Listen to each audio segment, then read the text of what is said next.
Russi, Moro, buongiorno, benvenuta. Grazie. Sì, grazie e buongiorno a tutti. Grazie per essere qui, collegati, un saluto a tutti.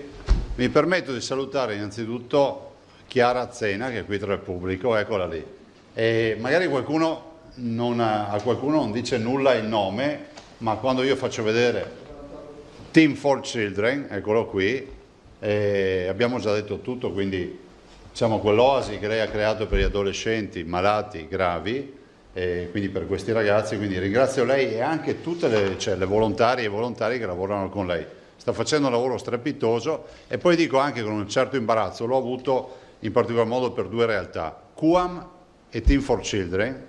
QAM Don Dante ci ha donato una 20.000 euro, se non ricordo male, dei respiratori e ho chiamato Don Dante e gli ho detto ma scusa, ma stai aiutando popolazioni molto più in difficoltà di noi? E lui ha detto no, noi dobbiamo esserci. E stessa roba vale per Chiara Azzena, eccola qua, ci ha donato 25.000 euro, un'associazione che vive solo di donazioni e di volontariato e quindi ci ricorderemo anche per il grande gesto, un ringraziamento a Chiara Azzena e a tutti i ragazzi, a tutti i volontari, a tutti coloro, i medici, insomma a tutti coloro che ci hanno creduto.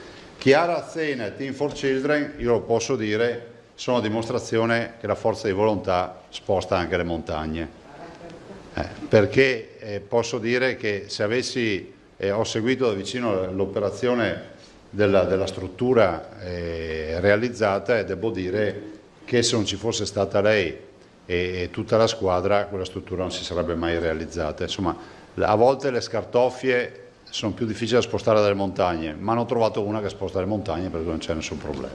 Grazie ancora Chiara e un ringraziamento a tutti per questi 25.000 euro. Poi verremo comunque a trovarvi quando sarà finita tutta questa tragedia. Grazie, grazie a Team for Children.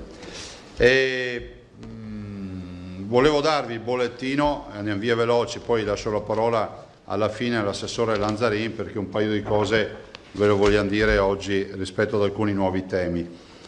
Allora, i tamponi totali sono 604.000, abbiamo passato i 600.000, esattamente sono 13.229 più di ieri, 604.115. Il numero di positivi 19.105 più 8, quindi vedete che ormai le percentuali, se dovessimo paragonare in maniera molto empirica gli 8 positivi ai 13.000 o agli 11.000 o ai 12.000 tamponi al giorno, siamo sotto il 1000%, scusate, siamo sotto l'1 per 1000, ovvero qua siamo sul 0,8, 0,7, quanto sarà più o meno? 0,7. Giustamente lui ha detto 0,7, ingegnere, no?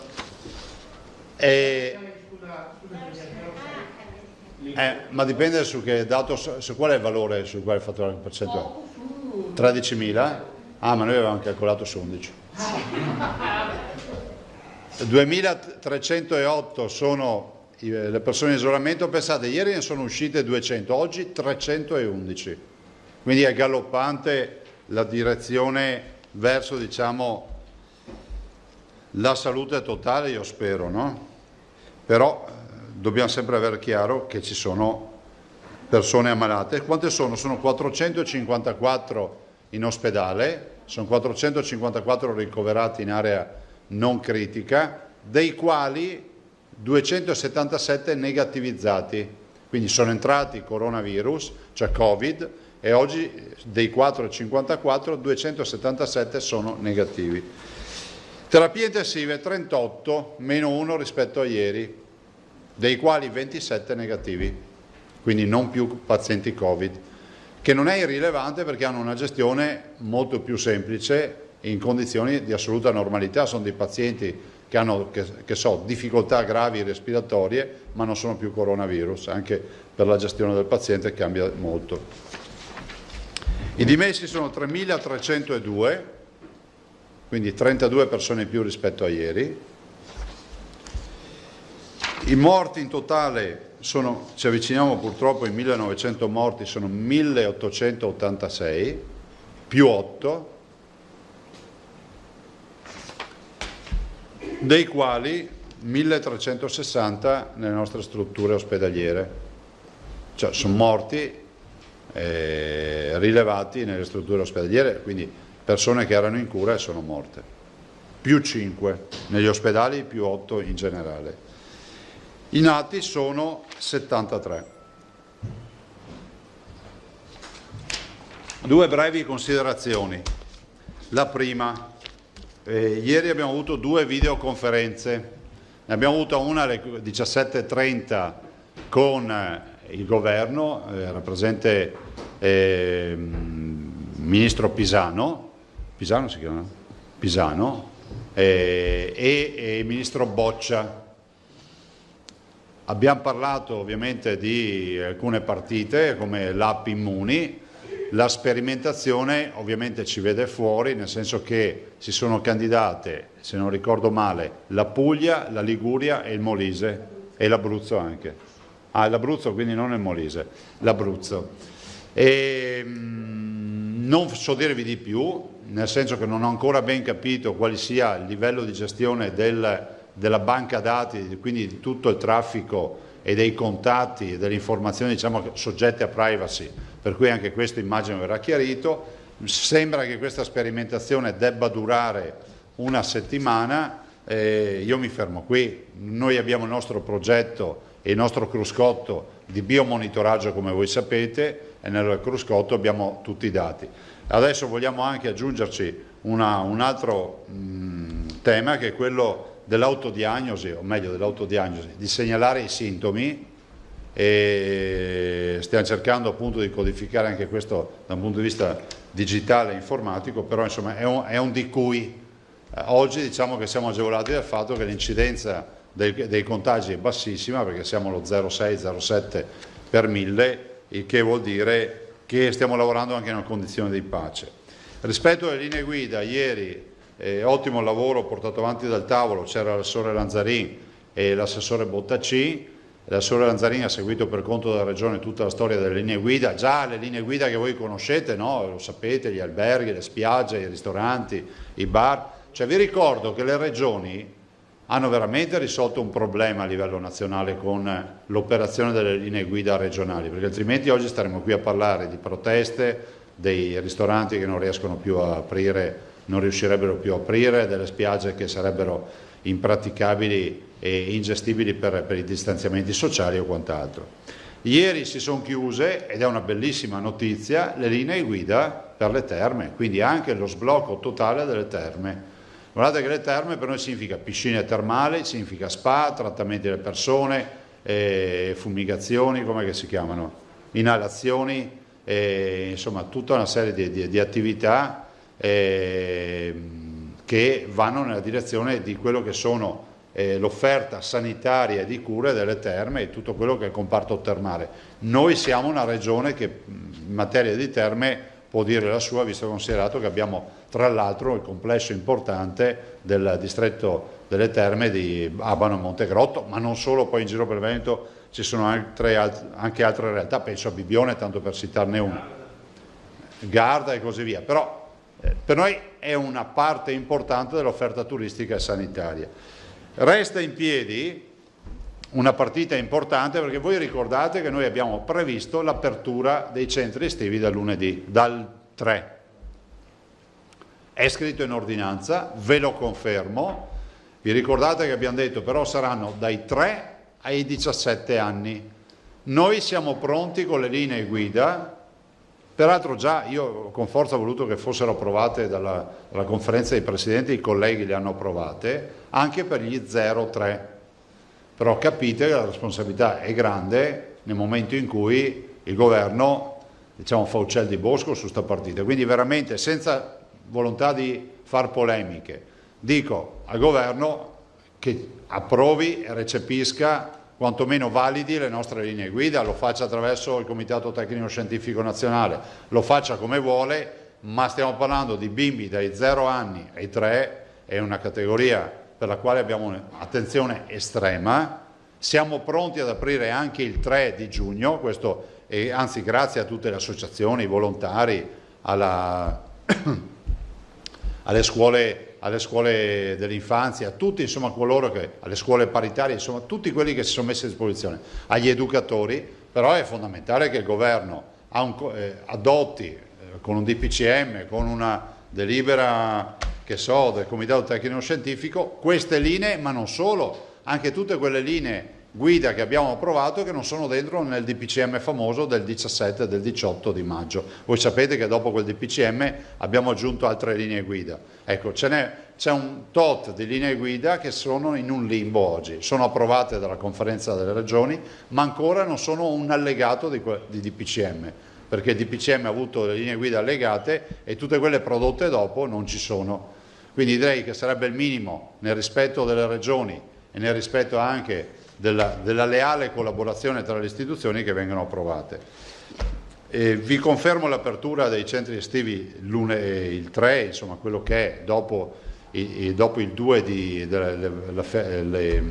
noi, a dire la verità, attenzione, per correttezza nell'ordinanza c'è scritto dal 1 di giugno, dopodiché ci sarà il 2, io vi devo dire, scusate, dal 1 di giugno, dopodiché se qualcuno dice non è inutile aprire il 1 per chiudere il 2, deve riaprire il 3, aprire il 3, è per questo che mi sono confuso, lo faccia il 3, per noi dal 1 giugno si possono aprire i centri estivi. Ovviamente sarà un'apertura, diciamo, scaglionata e anche a macchia di leopardo, che poi dipende dalle diverse realtà, dai comuni, eccetera. Però siamo nelle condizioni di cominciare a ragionare e aprire e dare una risposta alle famiglie. Prima di passare la parola alle domande e quindi poi all'assessore Lanzarin, vi dico che un'altra linea guida importante, approvata, e quindi per noi è pronti via, è questione di ore, perché l'assessore Lanzarin ha già scritto ai direttori generali, sono le nuove prese in carico e gli accessi alle case di riposo, alle RSA. Quindi con tutta la metodologia che poi l'assessore vi spiegherà, i 2 tamponi, l'isolamento, i familiari, il tema dei test rapidi, eccetera. Cioè sostanzialmente riaprire il blocco che c'è stato rispetto alle case di riposo, che di fatto e anche di diritto ci trasciniamo dall'8 di marzo, perché poi è quella la data, e voi sapete che all'inizio avevo fatto una scelta di contingentare gli ingressi, dopodiché si è deciso di chiudere totalmente. Quella chiusura ha pesato perché ci sono un sacco di familiari che giustamente chiedono di poter accedere nel rispetto dell'autonomia della gestione delle case di riposo, che è una gestione autonoma, perché noi non abbiamo e non vogliamo essere dei prevaricatori, diamo gli strumenti per poter far entrare i familiari, dopodiché ci sono dei consigli di amministrazione, c'è un piano di sanità pubblica che abbiamo attuato e applicato alle case di riposo, stiamo parlando di 300 case di riposo in Veneto, stiamo parlando di 30.000 ospiti e di altrettanti operatori, quindi è un flusso di persone e fra virgolette quando eravamo in totale emergenza di virus che andava assolutamente, di potenziale, scusate, contagio che andava assolutamente regimato. Voglio dire, perché ormai è un must, che delle 300 case di riposo il 25% ha avuto contagi zero. Il 25% delle case di riposo, scusatemi, il 75% delle case di riposo del Veneto ha avuto contagi zero. Ciò vuol dire che non hanno visto il coronavirus.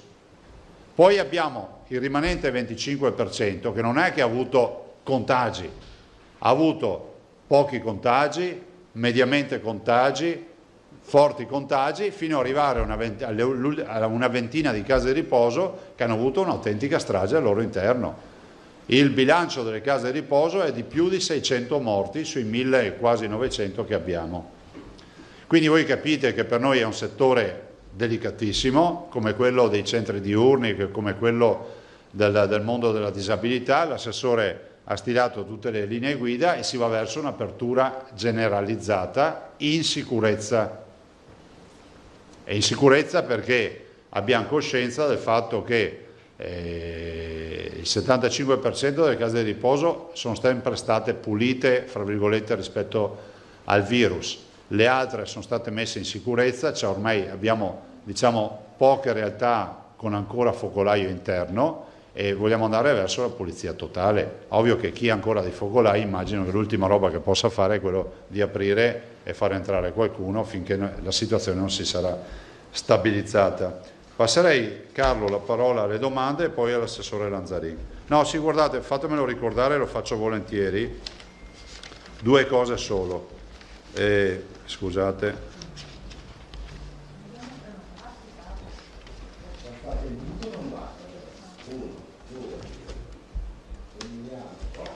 Ci sono le donazioni qui oggi, no? Eccolo qua.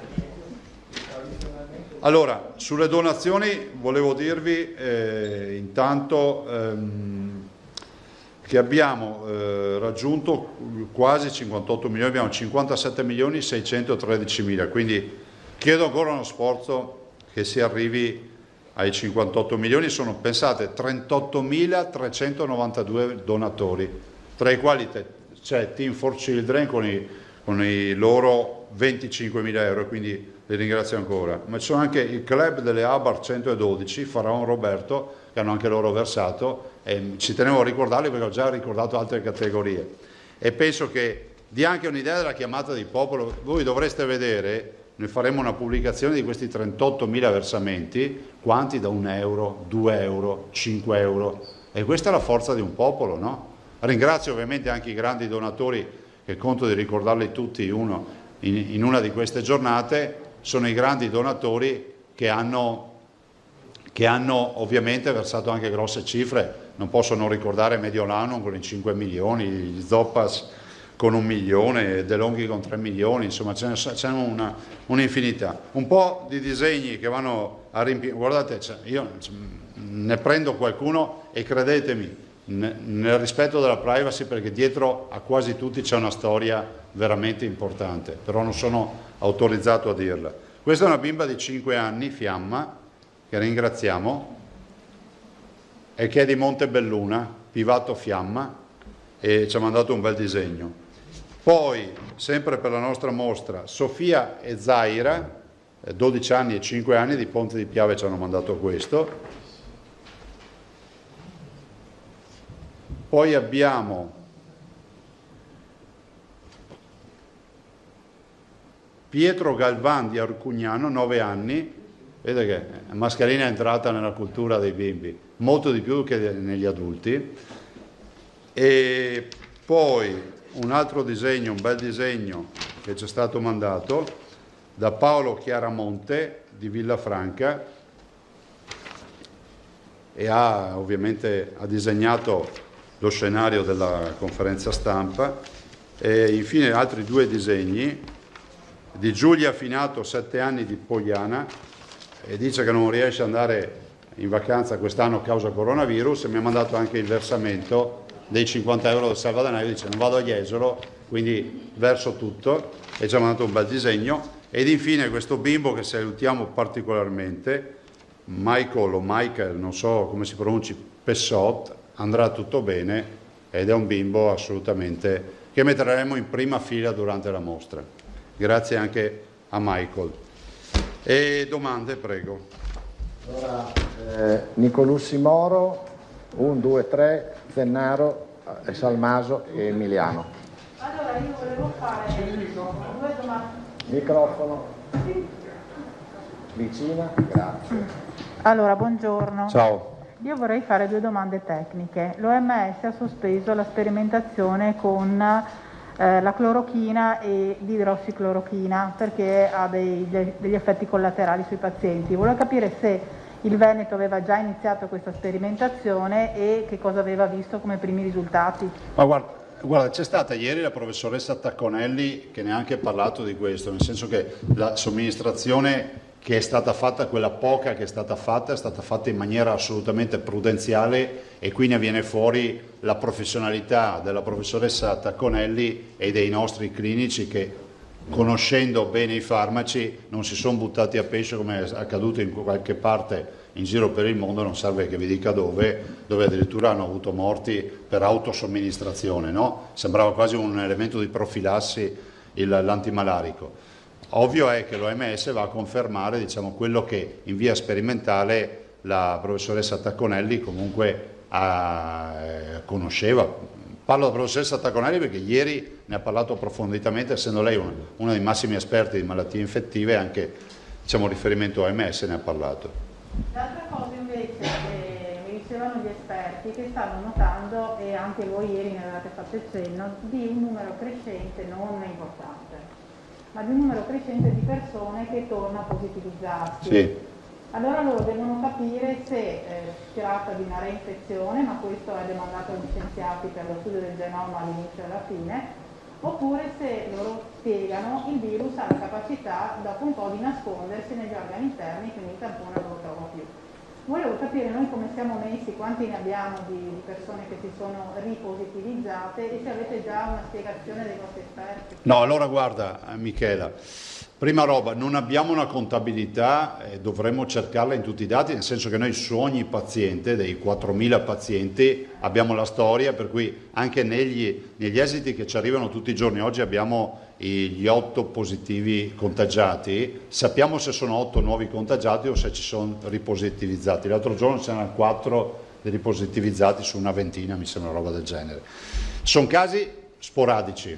Diciamo, le ipotesi più accreditate, anche leggendo la letteratura scientifica, sono rappresentate dal fatto che il tampone nasofaringeo va a trovare il virus nella cavità nasale e nella faringe, punto. Se il virus è da qualche parte, magari è in posizione gastrica o da altre parti, non lo si trova. Quindi il tema della diagnosi è, diciamo, come si può definire? È molto localizzata questa diagnosi. Poi voglio anche ricordarvi che rispetto al tampone, e non sto parlando delle analisi, della microbiologia, sto parlando dell'esecuzione, che non c'entra niente con il laboratorio, ne viene fuori nella letteratura internazionale, l'ho letta, ne viene fuori anche uno scarto non proprio irrilevante da operatore a operatore, perché vi ricordo che posso anche annunciare, adesso non so, magari qualcuno dice che poi non dovevo annunciarlo, ma insomma ve lo dico, trovo corretto che si dica, l'ULSS di Treviso ha fatto un nuovo tutorial con Rigoli.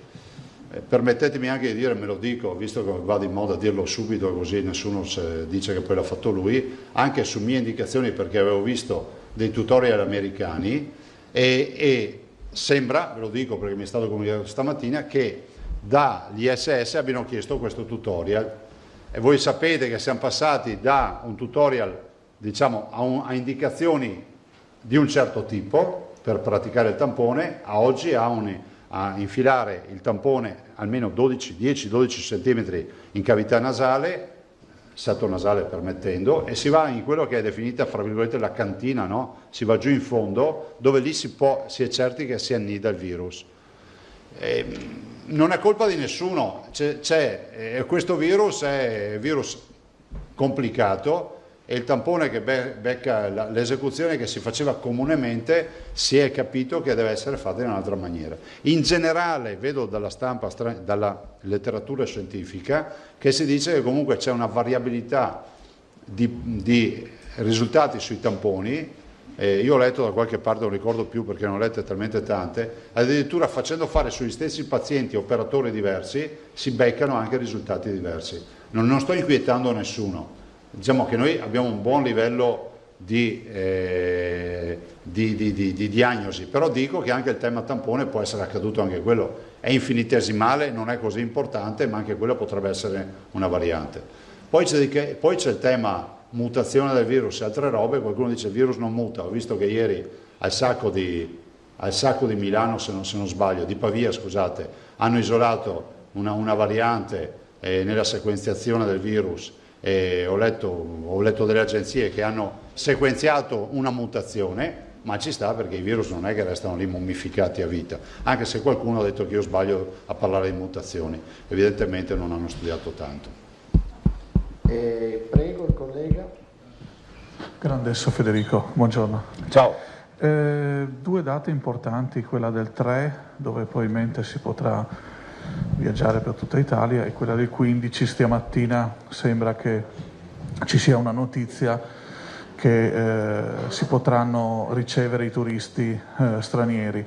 Ecco, volevo sapere come commenta lei queste 2 date importanti, perché la prima, il ministro Boccia ha anche minacciato che se la movida continua forse verrà posticipata questa data, e poi il giorno 15 sembra che il ministro Di Maio stia negoziando una riapertura a livello europeo.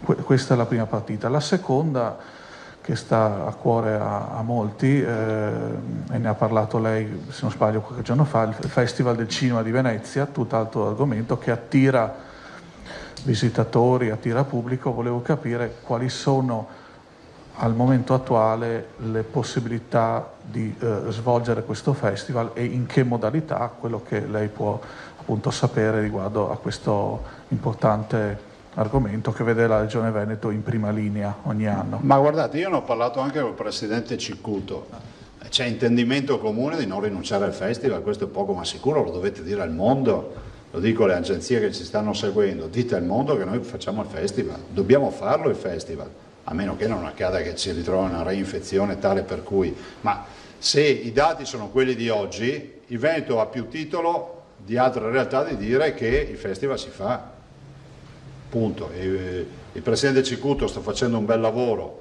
sta progettando e programmando, fra l'altro è un esperto di cinema, lo sapete, e quindi è il suo mestiere, il suo pane è questo mondo, è il suo ambiente naturale, e penso che sia fondamentale mandare anche dei messaggi positivi. Con tutti i limiti del caso vi voglio ricordare che ci sono molte produzioni che non sono riuscite a completare i girati e quindi i loro prodotti, quindi molti che preventivavano di venire a Venezia, che è l'appuntamento clou. Vi ricordo che il Festival del Cinema ormai è tra i primi due a livello mondiale, la mostra del cinema di Venezia, ma avremo delle produzioni che magari arriveranno ai tempi supplementari, però si fa, ma si deve fare, cioè non esiste che Venezia e il Veneto rinunci anche a questa realtà. Purtroppo abbiamo dovuto rinunciare alla partita della Biennale Architettura perché sentiti, penso che il Presidente Ciccuto abbia messo in videoconferenza oltre 200 realtà a livello internazionale, la stragrande maggioranza non garantiva la presenza dei padiglioni, quindi proprio con difficoltà. Capite che se tu hai l'architetto e con gli allestitori, con il progetto da New York, lui ti dice guarda qui stanno ancora morendo di coronavirus, abbiamo una migliaia di morti, mi dici di venire fra un mese a aprire la mostra dell'architettura, ti dico anche che forse non ce la faccio, e penso che sia ragionevole averla posticipata. Ovviamente è una fitta al cuore, diciamolo fino in fondo, non è mai accaduto, però non è mai neanche accaduto che arrivasse la peste moderna come l'abbiamo riconosciuta noi. Per quanto riguarda in generale le aperture, io guarda, tu ieri non c'eri, ho detto che auspico che ci sia uno Schengen sanitario, no? Che l'Europa si metta nelle condizioni di stabilire dei parametri e in sicurezza cominciare a avviare tutte le aperture.